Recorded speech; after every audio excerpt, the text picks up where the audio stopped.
নদিয়ার তাহিরপুরে আগামী 20 তারিখ প্রধানমন্ত্রী নরেন্দ্র মোদীর জনসভাকে সামনে রেখে প্রস্তুতি তুঙ্গে। সভাস্থল ঘুরে দেখলেন রাজ্য বিজেপির সভাপতি শ্রমিক ভট্টাচার্য।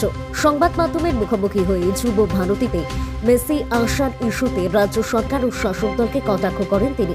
শ্রমিকের অভিযোগ, রাজ্য সরকারের অনুপ্রেরণায় নির্বাচনের আগে নির্বাচনী তহবিল লুট হয়েছে। হিন্দু ভোট বাতিল প্রসঙ্গে স্পষ্ট বার্তা দিয়ে বিজেপির রাজ্য সভাপতি বলেন, একজনও হিন্দু ভোটার বাদ যাবেন না।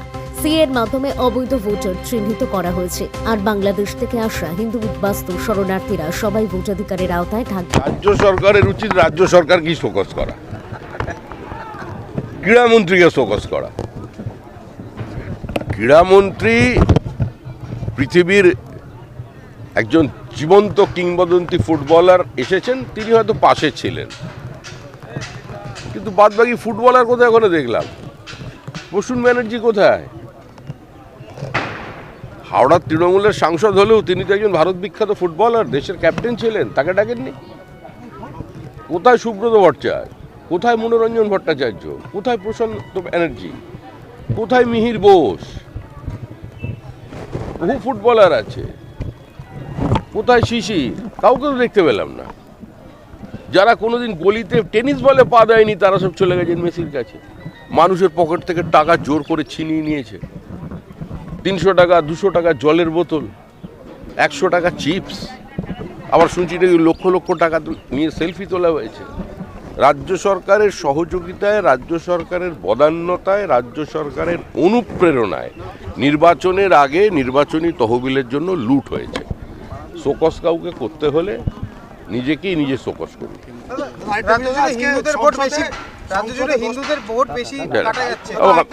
আজকে 10% জায়গায় 40% দিতে হবে কেন্দ্রকে, রাজ্যকে।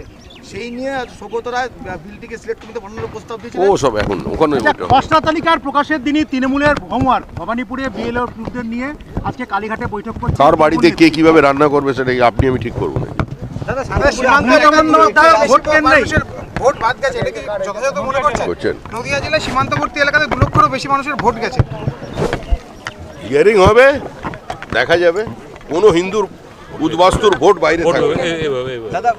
এই দেশে আমার যতটা অধিকার আছে, বাংলাদেশ থেকে যে হিন্দু উদ্বাস্তু এখানে এসেছে, যে মতুয়ারা এসেছে, যে নমশূদ্র এসেছে, তাদের অধিকার একই রকম আছে। এটা আমার নয়, গান্ধীজির কথা।